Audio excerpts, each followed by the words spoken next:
Hi, everybody. Gary, if you want to mute yourself, Gary, fire away. Yeah, I will do. Thank you. Hello, Sean. Thanks for your time. No worries. I think that's the quickest goal you've conceded in the Premier League. So once you start like that, I guess it's an uphill struggle. Well, I think it is. It is against this sort of side. You know, a lot was made before the game about they're on a different run, some said a bad run, etc., etc. And to be honest, that was always something at the back of my mind because sides like this very rarely continue that kind of form. They're too good to have form like that. So it is going to change, and you don't want to be the ones that help change it for them. And unfortunately, we were in the early part of the game.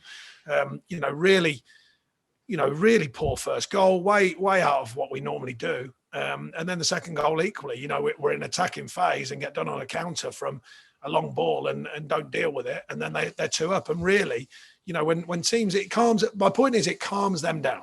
Any weirdness that they might feel about playing Burnley or the noise around the club, once they get a football, it immediately calms it down. Whereas when you keep them games tight, you don't give them a lot as the game goes on. Sometimes, even these sides who are very good, they sometimes find themselves just a bit nervy.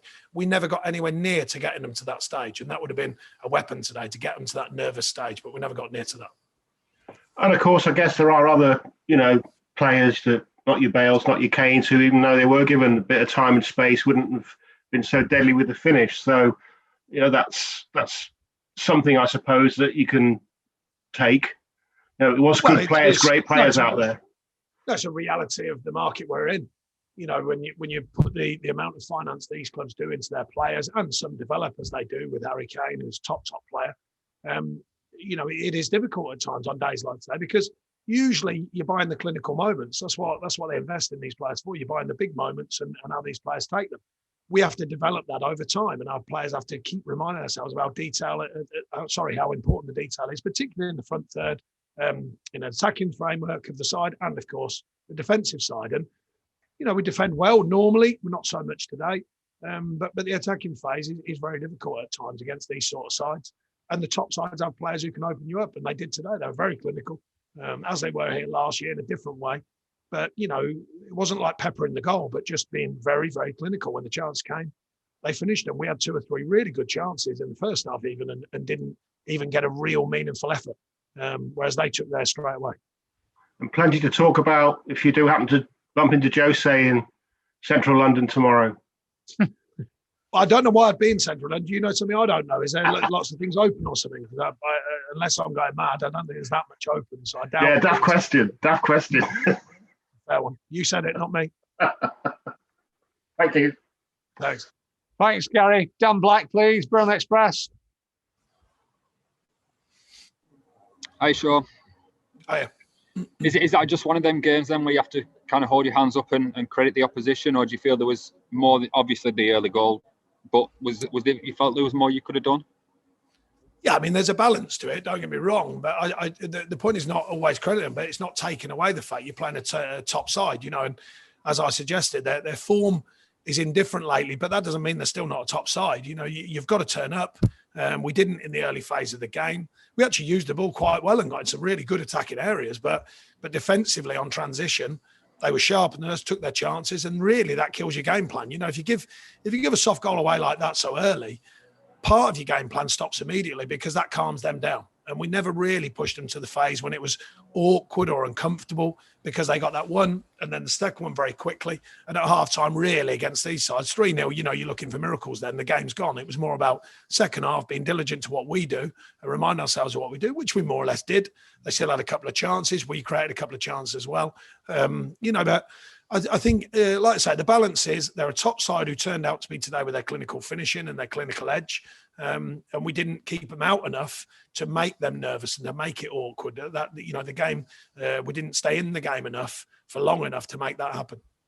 Does that make the first goal even more frustrating, given that you did have a bright spell after you conceded? Well, of course. I mean, it's such a soft goal. By our standards, we very rarely get done by stuff like that in any part of the game, but we certainly did today in the early phase, and we didn't look alive to it. It looked like that kind of thing took us almost off guard for some reason. We didn't respond to it. Our line was all wrong. Our distances were all wrong. As on the third goal as well, our distances were wrong as a defensive unit. And it's tough. It's a tough afternoon when these sides get their noses in front. In that kind of form with the players that they've got at the disposal, is that one of the best, the most fluent attacking side you've come up against? Well, they're all good on their day. I mean, Man City, for me, top side at the minute. Liverpool, Arsenal, all these sides, they all have their moments. Leicester, of course, had big moments this season. No, look, any side can have that sort of play. We know these work on transition, and how good they are with them type of players. But, when you've got a focal point of Harry Kane, you're not going to go far wrong, by the way, because he's, for me, one of the top strikers, certainly. He is in the UK and certainly in Europe for me. One of the positives from today, Sean, must have been a boost to see Chris Wood get some game time again. Yeah, I mean, we're having to be careful because of the 3-game week. I thought Matt Loughton was excellent, actually, today. Young Rico getting on for his first little feel of what it is in first team life on the pitch, and some of the challenges we've had with injuries, it has opened up these moments for these young players, and they're moments they'll remember forever, and we want them to build on them, of course. But even in a game like today, he'll remember that getting on, so that's good for him.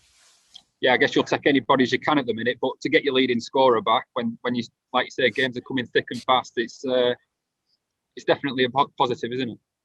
Yeah, definitely. And Dale Stevens was back today as well. I'm not sure we'll have anyone back quite for the next couple of days. We'll have to wait and see tomorrow when I get more news from the physios. Thanks, Sean. Have a safe trip on. Cheers, thanks.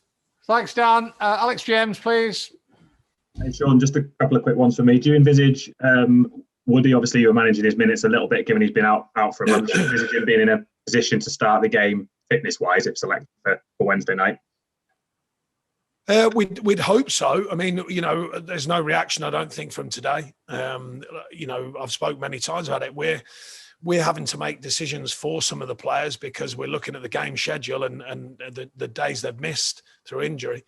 So that was a tougher decision, but he get another couple of days training under his belt, and hopefully he'll be injury free and certainly available for selection. Just on the game, how frustrating is it for you as a manager that you have a slow start and perhaps an uncharacteristically sort of slow start from the defence, giving you seeking a reaction from that West Brom game? Yeah, it's nothing to do with the reaction, I don't think. You're playing a different animal, with all due respect to West Brom. These are a different animal, So, no, I mean, you're not looking for reaction in 2 minutes. Trust me, you're not looking for that reaction. You're looking for a reaction to last a whole game. It's not helpful when you lose focus so early in a game, and especially against sides like this. Last year, I think you came here and you obviously lost 5-0, and you responded with that with back-to-back wins, I think. So how crucial now is it that you can sort of put this game to one side and go again on Wednesday against Leicester and next weekend against Arsenal? Well, actually, it was a different kind of game, but still clinical. Last season the first half an hour they were electric and they scored and they were clinical, as you like, and sort of similar, not so electric today, but they were similar in the sense. In the early part of the game, if you do the chance count, there weren't that many golden chances, and yet they're 3-0 up, and that's sometimes the gap between ourselves and these top sides, when they get in the front third and they do take their chances. So no, I mean, there's a lot to come after this game. We know that these challenges can get away from you. On the other hand, we've won at Arsenal, we won at Liverpool, so they can come your way. But some days, like I say, it's finding the balance between your performance, but credit to the opposition. And they took their chance. They're very good on transition. And they look like a side who were coming out of a tough spell because we helped them a little bit, but they're still a good side. Whatever way you look at it, these are still a top side for me.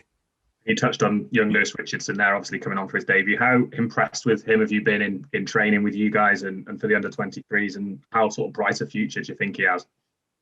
Well, it's too early. Yeah, he's been quiet actually until the last few weeks when he's popped up again. He's been with the first team on and off over the last little period, but Steve Stone said he's been doing well. He's been working hard and sort of doing all the details that are important as he matures. But it's good for him, to get on the football pitch without a shadow of a doubt. Lovely. Thanks, Sean. Safe trip back. Thanks, Alice. Any of the Nationals want to come in? Thank you. Cheers.